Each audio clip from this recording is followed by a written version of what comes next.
What if I told you that the very thing you spend every waking hour avoiding, the sting of cold water, the squeeze of an unforgiving deadline, the awkward silence that swallows a hard truth, is the only force on earth capable of turning hesitation into momentum? Picture a Roman legionary standing barefoot on frost-stiff ground, breathing in knives of January air, while his comrades still huddle by the brazier. Marcus Aurelius, watching from the command tent, notes a simple fact. The man who takes the chill first finds his limbs awaken, his senses sharpen, and his courage rise through the spine like heat seeking escape. Now transpose that scene to your boardroom, your marriage, your aging body. The same law holds. Discomfort is the unmarked gate to power, and every time you refuse its knock, you trade tomorrow's strength for today's lullaby. We inhabit an age of plush chairs, predictive calendars, analgesic screens. Yet the anxieties of comfort multiply like rats in granary stores. Heartbeats quicken at the merest hint of friction. Projects stall for fear of critics. Relationships dissolve because frank words would bruise the moment. But life, raw, impartial life, will collect its toll in more brutal currency later. Missed promotions, brittle health, friendships gone septic with resentment. A man sheltered from strain is like a sword kept in velvet, bright to look at, useless in battle. Tonight we shall court 9 faces of discomfort: physical, social, intellectual, emotional, temporal, financial, moral, spiritual, and existential, and show how each, embraced deliberately, can transmute inertia into mastery. We will draw on Stoicism for the frame, spice it with Spartan agogé, Buddhist insight into impermanence, and the modern neuroscientist's evidence for hormesis, the body's bewildering habit of growing stronger after stress properly dosed. When the last log in our stove collapses to ember, you will carry a protocol for voluntary hardship that reshapes the very circuitry of will. I speak not as monk in distant tower, but as man who has stood in bankruptcy court, buried a child, endured a surgeon's bone saw while awake, and come out whispering gratitude for what pain taught. My library holds Epictetus dog-eared beside medical charts, Spartan maxims next to quarterly reports. For 40 years I have tested each maxim in the arena of ordinary days: commute traffic, tax audits, winter flu, and kept only what survived. First, we uncover the Stoic rationale: why voluntary discomfort harmonizes with human nature and inoculates against fortune's ambush. Then we devote one long narrative to each of the 9 discomforts, threading biography, neuroscience, and field exercises. Last, we weld them into a weekly regimen, a crucible you can enter without abandoning family or career. Our journey has 4 watches. Tonight, we keep the first. Foundations: the law of adaptive strain. Seneca writes to Lucilius, "No tree stands so deep-rooted that the tempest does not toughen it." Modern biology agrees. Impose a manageable strain, and muscles knit thicker, neurons fire swifter, immunity rallies. Remove strain, and entropy resumes its quiet banquet. This law, hormesis, applies to courage as surely as to quadriceps. The Stoics called its psychological variant ascesis, training, deliberate exposure to cold, hunger, mockery, risk of loss, all in controlled doses. Not to court suffering for vanity, but to rehearse dignity under duress so that, when fate amplifies the volume, the melody remains within reach. Let me offer an anecdote from a winter campaign on the Danube. The young Emperor Marcus watched auxiliary troops bathe each dawn in river water, brittle with ice. Legionaries grumbled, auxiliaries laughed, beating chests red. Marcus queried their centurion, The answer: we meet the river on our terms, sire. Then, when we ford it in battle, it meets us on equal ground. That sentence became marginalia in the emperor's private diary and blueprint for his personal discipline. Sleep on rough cloak, fast on alternate days, greet insults with curiosity rather than recoil. Thus, we locate the hinge. Discomfort chosen shrinks, discomfort imposed. You and I cannot veto layoffs, pandemics, betrayal, or tumor cells, but we can shape our reflex by earlier voluntary cuts. The process is reversible.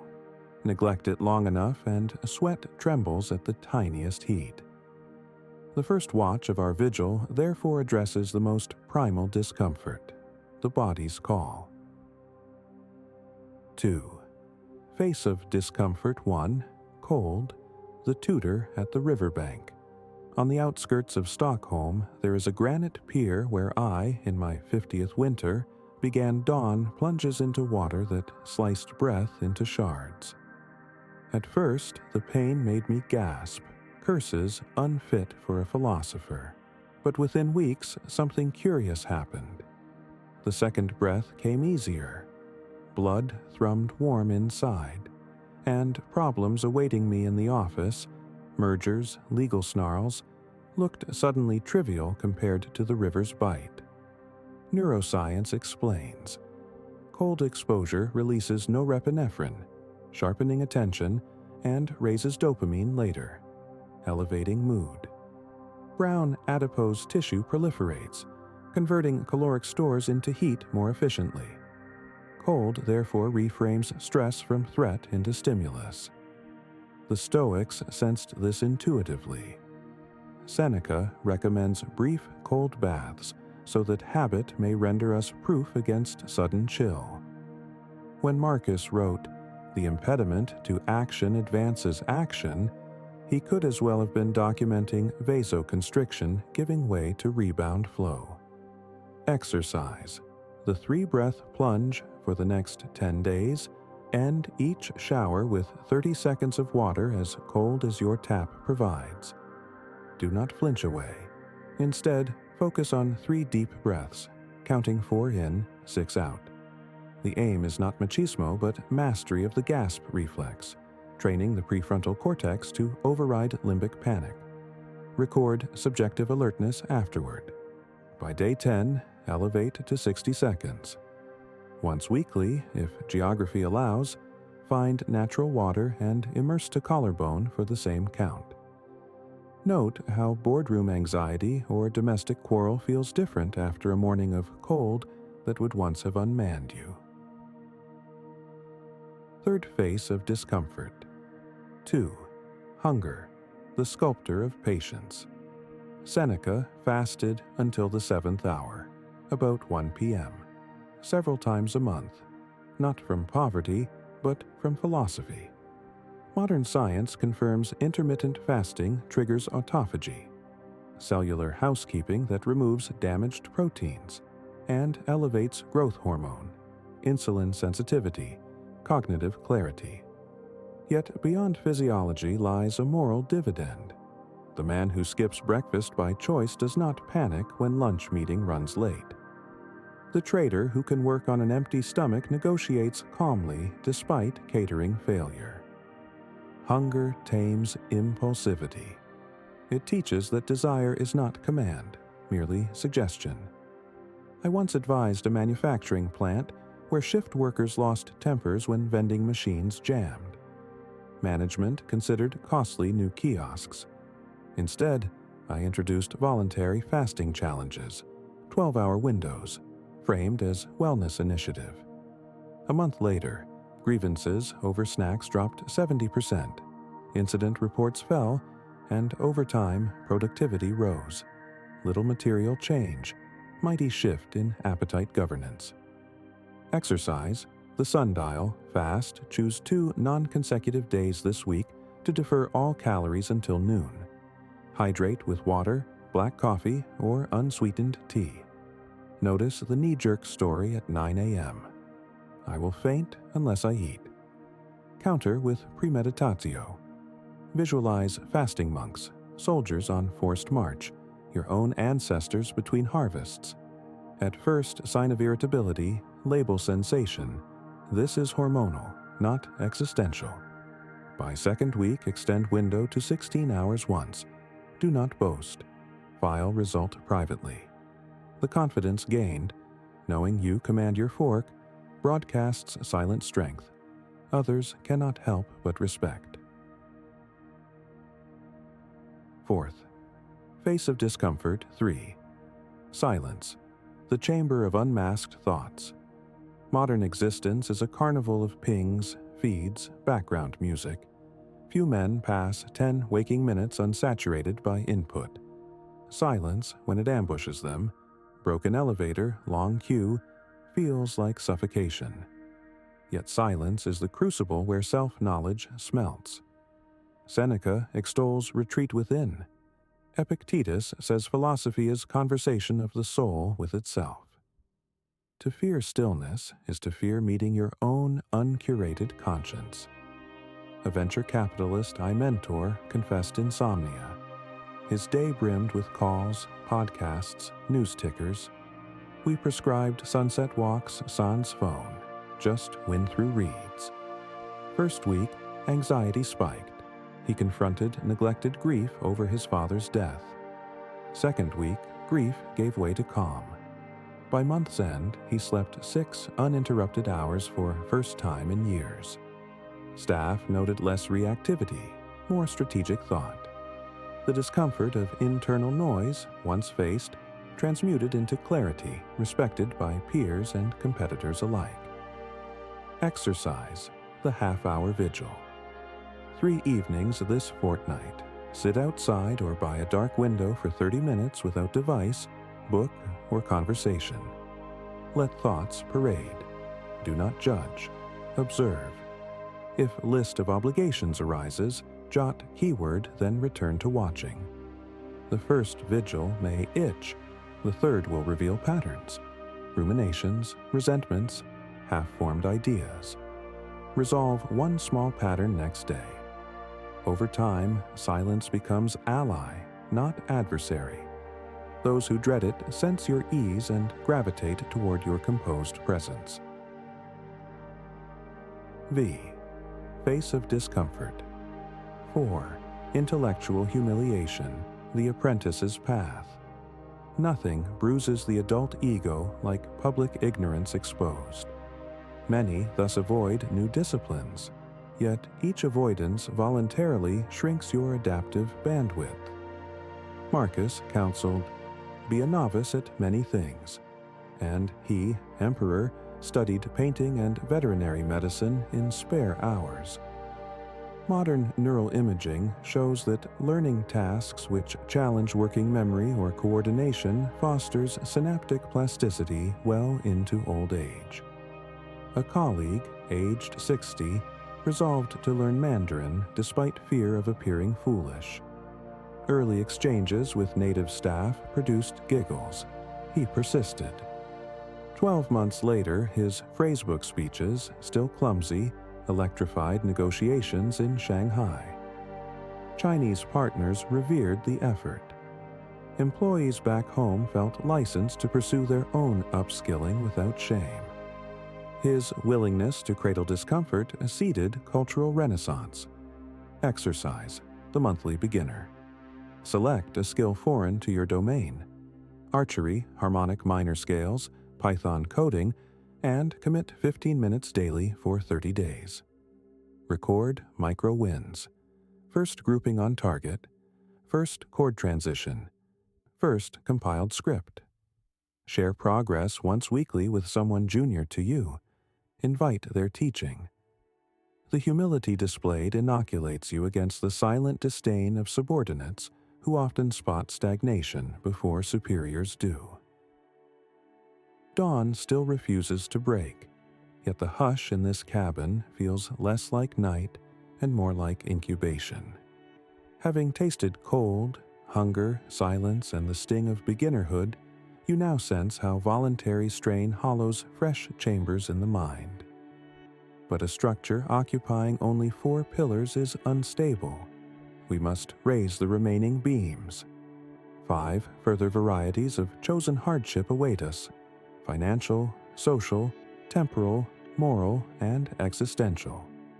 Together, they complete the architecture that can stand against any gale life unleashes.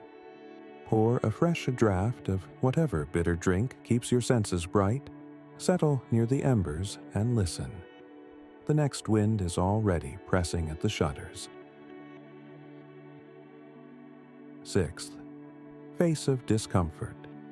5, the empty purse, choosing scarcity to master abundance. Most men think money worries come solely from insufficiency. Yet, I have counseled heirs whose coffers flow like Nile flood, and still they shiver with dread of future loss. The panic is not in the coin but in the clutching hand. Seneca, born to great wealth, trained himself periodically to dine upon crusts and sleep upon straw, so that fortune could never ransom his tranquility. Modern behavioral economics echoes the lesson. When individuals practice self-imposed restriction, no-spend weeks, minimalist wardrobes, public transport over chauffeured rides, dopaminergic circuits recalibrate. Purchases lose their tyrannical glamour. Savings goals surge. Philanthropy blossoms. Let me recount the case of Amelia, a portfolio manager earning 7 figures yet trapped in treadmill of lifestyle inflation. She arrived frantic after markets dipped 8%, fearing ruin. I prescribed a 30-day austerity drill. Budget capped at what she spent in graduate school, all discretionary cards locked away, meals cooked from staples, wardrobe rotations frozen. Her first week felt like oxygen deprivation. Second week, she noticed evenings free of online shopping yielded deeper sleep. Third week, she rediscovered library reading rooms. By day 30, she declared, astonished, "I have not only survived, I feel solvent." Markets would still rise and fall, but her pulse no longer shadowed the graph.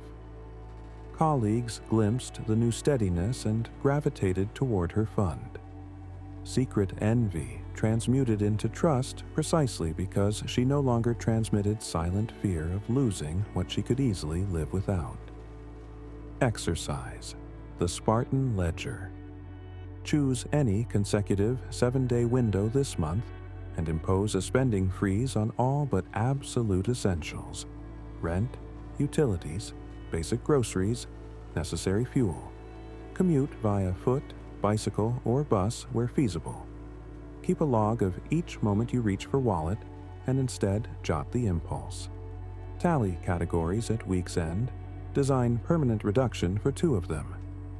The relief your nervous system feels, no longer hostage to every convenience, will radiate outward.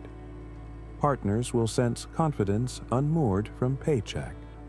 Rivals will find fewer levers to pull.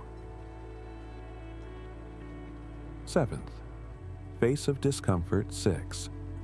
Social exposure, rehearsing vulnerability under uncertain eyes. There is a frost sharper than winter water, the chill of entering a room where no face signals welcome. Many avoid it by shrinking routines to known circles, but such safety calcifies ambition. Stoic generals deliberately sent recruits on solo errands to foreign cities, not merely to gather intelligence, but to temper the limbic jolt of unfamiliar scrutiny. Today, our arenas are presentations, networking events, first dates, difficult apologies. Each avoidance leaves dread unchallenged. Each confrontation completed dissolves a layer of invisible ice. Neuroscientists speak of expectancy violation therapy for social anxiety. Stepwise exposures recalibrate amygdala response. Ancient rhetoric schools practiced similar tactics. Students spoke extemporaneously on absurd topics before rowdy peers until cheeks no longer burned. The reward is not bombastic charisma, but calm permeability. the quality of being at ease in any company, which breeds affection more reliably than forced charm. Exercise. The stranger's ear. Thrice this month approach someone outside your demographic bubble. A janitor if you are executive, an executive if you are laborer, a passerby sharing bench. And initiate 2-minute conversation. Offer genuine compliment or ask opinion, then listen wholly.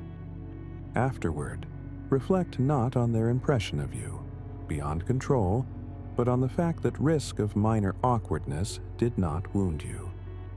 Social courage, once normalized, repels covert dislike because others feel no atmospheric tension of insecurity around you. They breathe freer, crediting you silently. 8. Face of Discomfort 7. Borrowed time. Constraining hours to liberate focus. Parkinson's law states that work expands to fill the time allotted. Extend deadlines and distractions breed. The Stoics valued brevity. Marcus warned, "You could leave life right now. Let that determine what you do, say, think." By voluntarily tightening temporal margins, you sharpen presence and slash dithering that irritates collaborators. Few causes swell secret hatred faster than a colleague who consumes collective time with dilatory perfectionism. I once coached a software architect named Ravi, whose designs were breathtaking but perpetually late, forcing the whole release train to idle. We instituted Delta sprints. He received half the usual window but identical scope, requiring ruthless prioritization. At first, he panicked. By second sprint, he delivered 80% of value in 50% of time. The remainder he documented as stretch goals. Team morale vaulted. Former whispers of resentment morphed into grateful banter. Exercise. The clocksmith's gambit. Identify one weekly task you typically allot an hour. Next cycle, cap it at 40 minutes via timer. Strip non-essential flourish. Delegate micro steps, silence notifications. Log finished versus unneeded components. Repeat with escalating constraints until utility curve dips sharply. Then settle at minimal effective span. Declare new turnaround to stakeholders. The reputation gained of compression without drama earns esteem, not ire. Face of Discomfort 8. The ethical edge. Saying no. When yes buys popularity. Comfort rarely feels sweeter than when we dodge confrontation by consenting to mild dishonesty. Approving inflated expense reports. Laughing at prejudiced jokes. Endorsing unrealistic projections. Yet every such ease etches fissures in integrity. Observers might even applaud in the moment, but respect withers subterranean. They learn you are pliable. Stoicism reveres virtue as sole good. Temporary harmony purchased at moral discount is therefore counterfeit. A procurement officer I advised faced pressure to steer contracts toward cousin's firm. Refusal risked family rupture. We prepared him with Epictetus's dichotomy. External relations uncertain, internal governance certain. He declined, courteously but firmly. The cousin stormed. Months later, regulators audited and uncovered bid rigging in cousin's previous deals. Had the officer complied, both would be ruined. Instead, board promoted him. Those who once urged complicity now cite his spine as pillar of corporate culture. Exercise. The pre-commitment oath. Write a private charter listing 3 non-negotiables: truth in reporting, fidelity in partnership, fairness to absent parties. Review before major meetings. When solicited to bend, recall Seneca, who is worse, he who sins or he who enables sin. Practice small refusals daily. Decline gossip, reject minor exaggerations. So vocal cords find firmness when stakes rise. Your reputation may lose fickle admirers.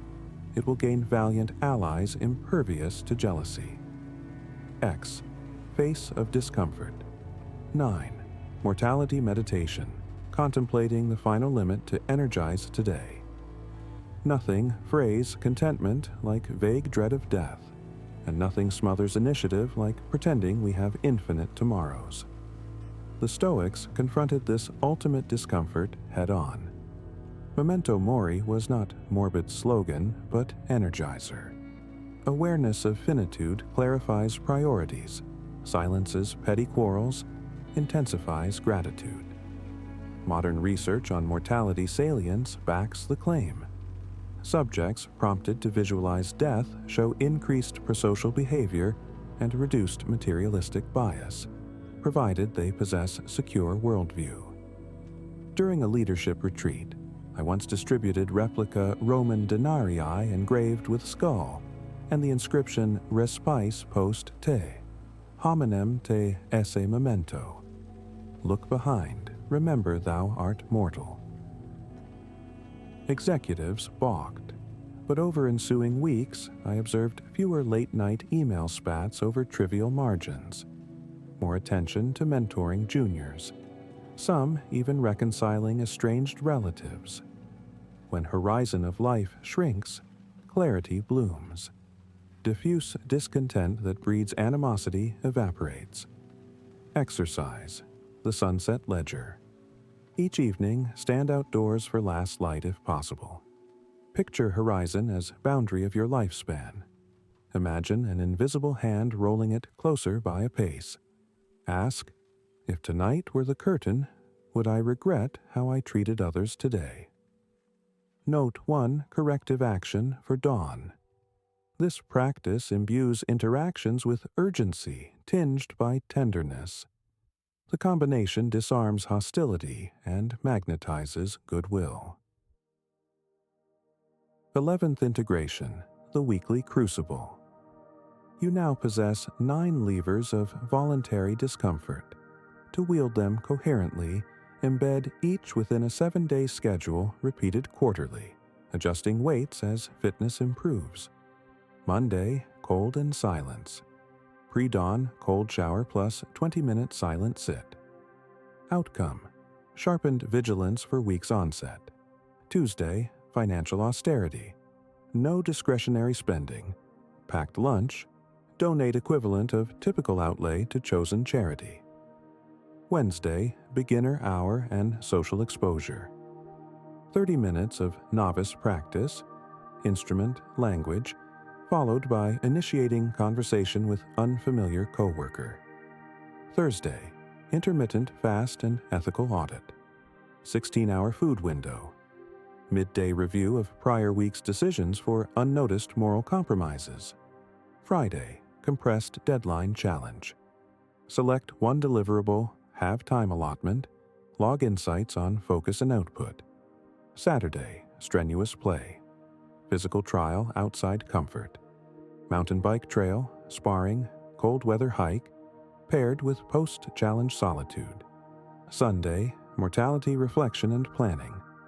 Sunset ledger plus plan next cycle, ensuring each discomfort face reappears before month's end. Track adherence on a simple wall calendar. Mark each completed hardship with X of a chosen color. String of colored marks becomes visual testament that you are, in Seneca's phrase, under training and proud of the bruises. 12th, the dividend. How discomfort converts hidden hatred into quiet respect. People may never witness your cold plunge, your fasting window, the coin you pocket inscribed with a skull. Yet they will feel the byproduct. Patience, vitality, courage, lucidity. These virtues diffuse through gesture, tone, posture. Subtle signals the social nervous system decodes in milliseconds. Where once you responded with irritability, you now answer with measured humor. Where pride earlier trumpeted itself, humility seasoned by trial now speaks sparingly. Resentments that used to swirl behind your back find no traction, for your very countenance testifies that comfort has no leash on you. Thus, you cannot be manipulated. Even adversaries sense the futility of petty sabotage and switch to grudging admiration. Remember, the goal is not ascetic exhibitionism. Marcus wore royal purple, yet still slept on hard boards when campaigning. Discomfort is tool, not throne. Sheath it when love or duty calls for gentleness. The Stoic calibrates strain like gardener pruning, just enough cut to let sunlight reach inner branches. 13th, closing the gate, walking forth into choiceless trials. A final truth must be spoken before we quench the lantern. Life will add unchosen agonies atop your voluntary ones. Illness, betrayal, economic collapse, war. These storms pay no heed to training logs. But the man who has rehearsed with cold water and empty plate meets the hurricane already balanced on bent knee, muscles primed.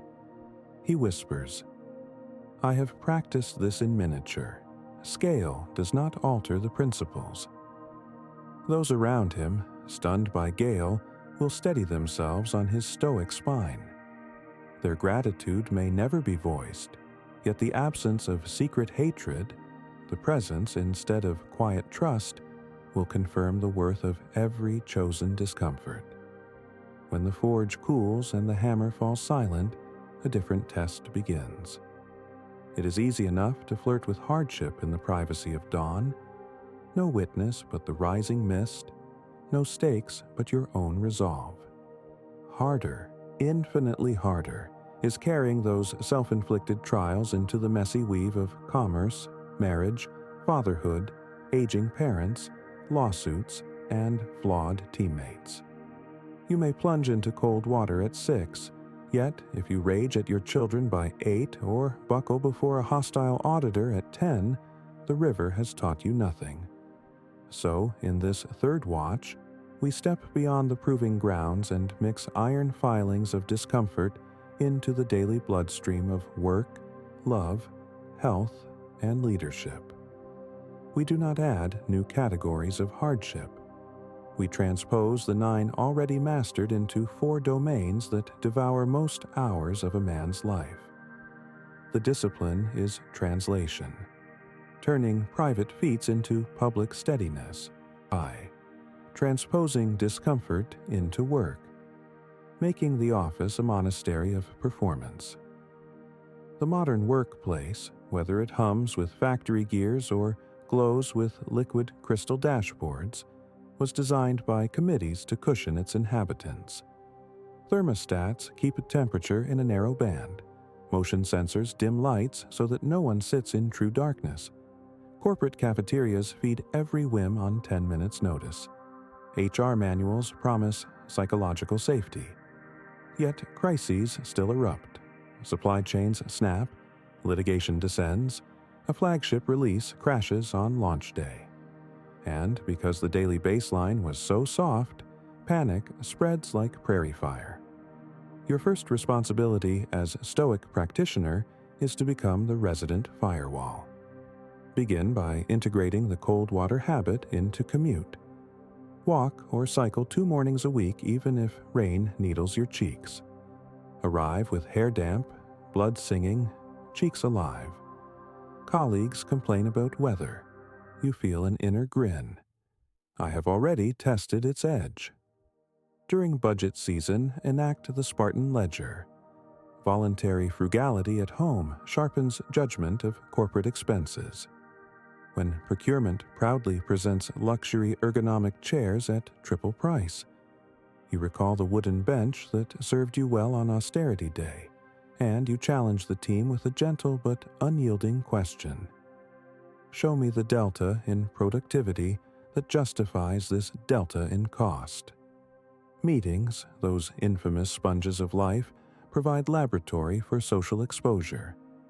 Twice per week offer to present without slides. Stand in front of deck-hungry executives, armed only with a marker and your wits. At first, your pulse jackhammers. By the third attempt, you taste a curious calm. Eyes track you rather than screen. Secret admiration germinates. Hatred cannot sprout where awe and empathy share the soil. When late-night deployments loom, compress deadlines deliberately. Promise delivery 12 hours sooner than prudent, then harness the urgency to prune fluff. Teams watch how you breathe evenly while the clock sprints. Their mirror neurons download your steadiness, and the release ships green. Observers attribute miracle to your charisma, not realizing it was born in silent showers and skipped breakfasts. Now, some exciting news. Our channel now offers a members club. By joining it, you'll unlock exclusive benefits, deeper content dives, and personal insights. Join us on this journey, and let's build a meaningful life together.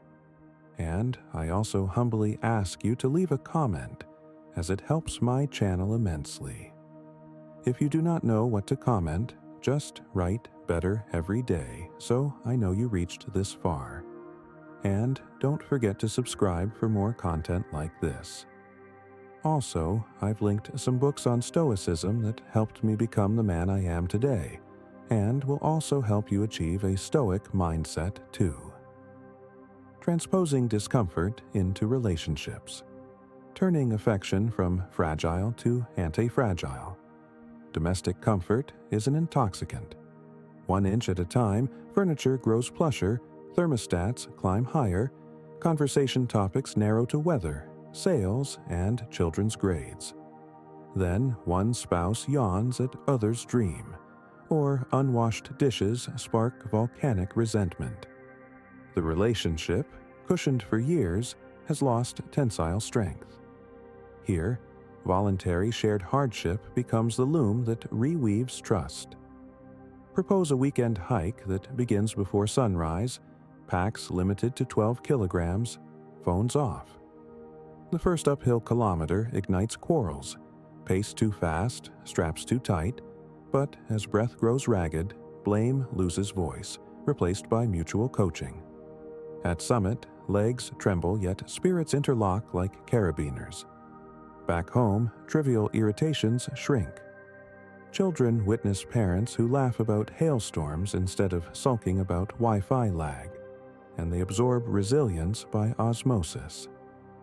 Practice intellectual humiliation with your partner. Take turns learning each other's craft for an evening. The lawyer explains torts to the sculptor. The sculptor teaches her to knead clay. Both stumble, both grin. Pride softens, admiration expands. Hunger discipline enters dinner table. Once per week, family fasts until dusk, preparing simple lentil soup together. Gratitude for flavor magnifies. Phones stay pocketed. So love grows not by adding silk, but by weaving rough fibers that withstand storm. Third, transposing discomfort into health. Deploying hormesis as lifelong strategy medicine, caught in defensive bureaucracy, often prescribes removal of discomfort. Painkillers, antacids, ergonomic braces, without addressing the atrophy that made tissues fragile. The Stoic lens flips the script. Apply controlled stress to coax adaptive overcorrection. Cold water and intermittent fasting, you know. Add high-intensity micro-workouts, 10 pull-ups at every hour break, 20 air squats while coffee drips. The discomfort is sharp but brief. Mitochondria multiply. Joints remember load-bearing youth. Schedule periodic medical tests, yet treat results as neutral data, not grim prophecy. Should a marker drift into caution range, cholesterol, A1C, tighten fasting window, lengthen hikes, keep log, retest. Physicians puzzled by rapid reversal will ask your method. Some will adopt it themselves, and the medical team shifts from paternalistic to collaborative, dissipating that common undercurrent of patient resentment. illness that is not reversible, autoimmune flare, hereditary neuropathy, calls forth the moral discomfort discipline. You cannot choose absence of pain, only response. Practice metta toward the inflamed joint, the tingling foot. Paradoxically, kindness lowers inflammatory cytokines. Friends unused to patience under chronic conditions feel small pricks of guilt rather than hatred. Soon they feel inspiration. Fourth, transposing discomfort into leadership and legacy. A leader's invisible authority flows from perceived courage. Soldiers followed Leonidas not only because of rank, but because he shared their rations and slept on stone 30 strides from Thermopylae's gate. Your voluntary hardship habits must be legible to those you guide, not trumpeted, but visible enough to establish credibility. Let juniors discover that you bike in snow rather than battle for parking spot. When travel budgets swell, fly economy row 19 while peers upgrade. Arrive rested thanks to meditation, not gin. During layoffs, accept haircut to bonus first. Such gestures seem minor, yet they immunize crew against envy, the root of situational hatred. Ethical edge manifests in board votes. You refuse gray zone lobbying contract. Minutes later, hush blankets table. Some roll eyes, but the standard has been set. Months later, a scandal erupts around a competitor, and your firm's spotless record wins emergency contract. The same director who thought your stance naive now cites it to journalists. Your personal discomfort saved collective reputation. Loyalty hardens. Legacy extends beyond corporation. Teach neighborhood teenagers cold water discipline at public beach, logging temperatures on stolen classroom chalkboard. 20 years hence, one of those youths, now a paramedic, may pull your car from floodwaters. That is the compound interest of discomfort. V. Stories from the front. 3 case studies in continuous transposition. Case 1. The insolvent craftsman Jorge, carpenter in Sao Paulo, watched pandemic/orders. We applied financial austerity drill. No meat for a month, bicycle deliveries, selling unused electronics, and cold exposure via rooftop showers. Savings accumulated, health improved. He filmed workouts with makeshift lumber dumbbells, posted online.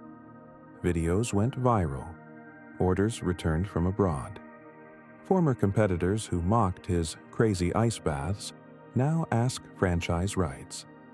What began as voluntary scarcity forged anti-fragile business. Case 2. The mid-level bureaucrat and the minister Layla, civil service translator, sought promotion blocked by senior rival. She embraced social exposure, delivering policy briefings in hesitant French tongue at interministerial lunches, and accepted intellectual humiliation by requesting grammar corrections publicly. Rivals sneered, but ministers appreciated her vulnerability and speed of learning. Within a year, she headed multicultural office. Rival bowed out. Hatred dissolved because it found no purchase on her transparent self-betterment. Case 3. The divorced father rebuilding trust, Dmitri, 48, estranged from teenage daughter after acrid split. He began Sunday sunset mortality reflections, wrote weekly letters acknowledging failures, practiced silence so he could hear her sparse replies without interjection. Then took her on 3-day hike, rationing phone power. Shared hunger, opened dialogue. She still lives with mother but asks him now to review university essays. Discomfort reopened a locked door. 6th. Measuring change. From subjective glow to data-driven proof. Stoics love introspection, but modern skeptics ask for metrics. Track resting heart rate variability before and after cold regimen. Note fasting's effect on lipid panel. Log meeting durations, pre- and post-deadline compression. Survey team morale quarterly. Trend lines validate that discomfort is not masochism, but investment. When HR requests evidence of new culture program, diagrams speak louder than mantras. 7th, obstacles, plateaus, and rebellion. Habituation dulls edge. Cold becomes merely chilly. Fasting window stops feeling heroic. Escalate responsibly. Alternate contrast showers with full river swims. Extend fast to 24 hours monthly. Enroll in public speaking club where pathos matters. Family may rebel. Why can't you just relax? Explain quietly that comfort is a tool, not a home. Invite them to sample, never coerce. Injury or illness demands pivot. Replace cold plunge with breath hold tables, fasting with sugar elimination. The principle is adaptive strain, not dogma. Pride in hardship can mutate into arrogance. Recall Part 2, Warning on Pride. Keep mentor who can spot creeping vanity. The quiet reputation. How word spreads without you speaking.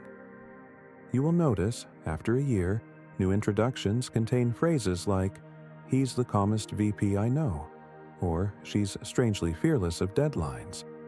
You did not brand yourself. Reputation shimmered through micro-acts witnessed individually and later triangulated. Gossip, that old vector of secret hatred, finds you bland fare. It mutates into reluctant praise instead. Some will label you stoic as compliment, others as mild criticism. Accept both. Your aim is internal coherence, not uniform acclaim. Preparing for Part 4. Integration with the uncontrollable. We have braided hardship into life's 4 arenas, yet fate reserves the right to hurl cataclysms beyond any rehearsal. A child's diagnosis, civil unrest, wildfire devouring homestead. Part 4 will explore how the same dispositions scale when variables exceed planning horizon, when chosen discomfort must yield to imposed calamity, and how legacy can persist beyond your biological innings. Until then, continue the weekly crucible. Note frayed edges, sharpen where dull, and rest in knowledge that every voluntary ounce of strain repays with pounds of future poise. The time has come to leave the nursery of chosen strain and walk, bare-headed, onto the field where life deploys its own maneuvers without consulting your calendar. The drizzle you invited as practice is admirable, yes, but now the clouds split, and a deluge you never scheduled comes hurtling sideways, turning earth to slurry beneath your boots, knocking branches onto the roof you thought secure. A stoic's mettle is not proven by the cold shower repeated at dawn. It is proven when a piping bursts overhead at midnight, soaking the pages of his most cherished books. The habits you forged were never the destination. They were scaffolding for the hour when destiny abolishes rehearsal and summons the real performance. Tonight, we examine that hour, not in theory, but in flesh, in accounts of cities razed, fortunes inverted, hearts shattered by the telegram that reads, "We regret to inform you." Brace yourself. This final watch has no polite interval for tea. The first story comes from my grandmother, a woman who approached life with the patient curiosity of a botanist, yet knew that plants sometimes burn. She was 16 in Lisbon when the earth snapped on All Saints' Morning, 1755, though the date is now a footnote in textbooks. Shock waves rippled beneath stone cathedrals during Mass. Chandeliers burst like glass rain. She and thousands of others fled toward the harbor, believing open space safest, only to watch the sea recoil unnaturally, expose its muddy bones, then gallop back in a wall of black foam 6 stories high. The quake killed many. The ensuing tsunami drowned more. but the fires that raged for a week incinerated what the water spared.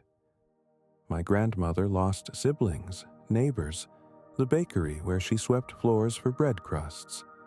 She told me, decades later, that what haunted her was not the roar of collapsing masonry, but the shriek inside her own chest when she realized the ground, which had always been premise rather than fact, was actually a proposition subject to revocation. That is unchosen discomfort, the disintegration of assumptions so basic we confuse them with reality. Years passed, and she married, bore children, and eventually crossed the Atlantic when cholera carved Lisbon a second time. I asked once what kept her from madness. She answered with a quotation I did not recognize then. "When you have lost everything, you are free to attend to what remains." Only later did I find it echoed in Seneca's exhortation that a wise man rehearses devastation so that real devastation feels merely like verification. Yet rehearsal is not insurance. It is roadmap. What remained to her were 2 hands, an infant in swaddling, and the orientation of the will.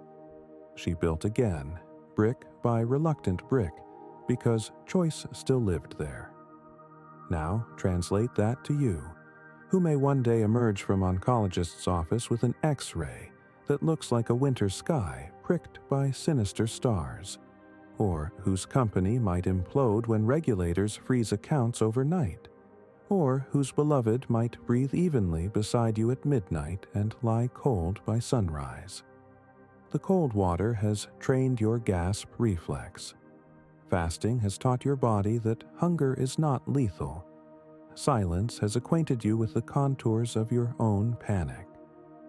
Very well, the catastrophe still arrives. What is the playbook from the meditations when the mountain falls into the sea? First principle: acknowledge without flinch that the event has already happened. Epictetus demands we greet facts by name. Petra est, it is a rock, because lament cannot unrock the rock. My own heart attack at 42 was the moment my private Lisbon earthquake cracked. Arteries that had served me loyally suddenly pulsed with betrayal. In emergency ward, I remembered the old woman's steadiness. Before morphine dulled edges, I whispered the mantra learned under waterfall showers. This, too, I have practiced. That single sentence carved a small crevice between sensation and interpretation. Enough for the surgeon's voice to reach me rather than ricochet off terror. Fact accepted, the second principle rose. Inventory. What tools, allies, and faculties did the moment leave intact? Marcus would jot such lists on the Danube. Horse wounded, but rider alive. Provisions halved, but river near. Morale shaken, but dawn certain. In cardiac ward, I tallied. Left ventricle damaged yet beating. Wife en route. Notebook within reach. I wrote approximations of gratitude so small they resemble mockery to a healthy man.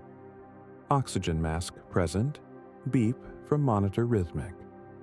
Within hours, those tiny literatures orientated my mind toward the possible instead of the impossible. Third principle: shard compassion outward.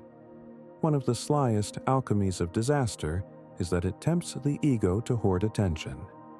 Yet Stoic sympatheia, the fellowship of all rational beings, suggests that distributing focus lightens weight. My surgeon confessed, years later, that my question amid prep, "How is the team's endurance at hour 13?" startled him into sharper care. By flipping vantage from patient to collaborator, I gathered back a sense of agency and gifted them renewed vigor. Likewise, my grandmother ladled soup for neighbors the evening after the quake, even while embers still glowed on the hill. Service converts pain into usable fuel, just as ancient cities recycled rubble into seawalls. Fourth principle: narrate without self-deception. Catastrophe seeds rumors. The mind itself fabricates worst scenarios. Stoic journaling now graduates from discipline to lifeline. Write the naked chronology, times, names, vital signs, then write your reactions, labeling them as judgments, not oracles. In the months after my company's hostile takeover, I itemized each legal setback and beside each wrote a column. Opinion or evidence. Resentment shrank in the disinfecting light of clarity. Former employees who sensed my refusal to dramatize found courage to testify on our behalf. Hatred, so common in corporate implosions, never gathered mass because we did not feed it with embellished myths. Fifth principle. Adopt what Viktor Frankl, that modern Stoic of Auschwitz, later called tragic optimism. The stubborn search for meaning within suffering, not despite it. Meaning need not be cosmic. It can be procedural, as in, I will leverage this bankruptcy to master languages of finance and teach debt literacy in prisons. When my firstborn died of meningitis, the only meaning I could salvage was to document every misstep in diagnosis so other parents might navigate quicker. That pamphlet, printed on cheap paper, now circulates in provincial clinics and has already intercepted 3 cases from fatal delay. No compensation equates the loss, but meaning transmuted the volcano's heat into field of geothermal warmth where strangers may live. Let us pivot from personal to collective crisis. Suppose civil unrest fractures streets. Supply chains die overnight. Voluntary discomfort reveals its hidden dividend. Logistical readiness. Your fasting discipline means canned beans suffice. Cold showers mean lack of boiler is nuisance, not emergency. Silence practice means nights without electricity are not void but vigil. Neighbors witness your calm and converge. Spontaneously, you become node of distribution, center of advice. Hatred, instead of proliferating in scarcity, dissipates around competence combined with generosity. A quiet word from you, often a single loaf shared, prevents fistfights at curbside. If enough citizens practiced deliberate hardship before the unrest, the city's social immune system would already hold antibodies of resilience. But catastrophe has an ultimate form, your own approaching death. Here, the earlier exercises reach their terminal examination. Cold teaches you to meet bodily alarm without immediate flight. Fasting teaches you that dissolution of flesh does not erase consciousness's dignified stance. Silence teaches you to commune with what Seneca called the genius within when outward conversation ceases. Intellectual humility prepares you to accept that your projects will be finished or abandoned by others, and that this is not tragedy but succession. Financial austerity reminds you that hospice bed with basic linen is sufficient. Social exposure ensures you have said necessary I love yous and forgive me SS because you rehearsed awkward words many times. Time compression means your farewell letter will be concise instead of rambling. Ethical edge guarantees you need not scramble to amend compromised ledgers. Mortality meditation, long companion, now steps forth as gatekeeper shaking familiar hand. We have spoken daily. Now we walk together. Permit me final narrative. My mentor, Paolo, lecturer in physics and amateur violinist, lived austerely by choice. He contracted pancreatic cancer at 66. On day doctor predicted 6 months, he phoned every student he had advised in last decade, not to announce doom, but to express gratitude for what each taught him. Then he canceled newspaper subscription. No time for noise. And spent mornings completing a textbook he had shelved for administrative duties. Pain surfaced. He breathed through. having mastered breath during mountain cycling. 3 weeks before death, he mailed manuscript to publisher with letter. Whatever errors remain, they belong to life. It forgives. His funeral drew diverse colleagues who all remarked on absence of despair in the man. His widow told me nights were hard but brief. He faced spasms, whispering Stoic verses until morphine cooled edge. Here, discomfort served not as armor, but as midwife easing passage between worlds. Now we must bind these reflections into a final operational code for unavoidable catastrophes. The structure is tripartite: preparation, navigation, and integration.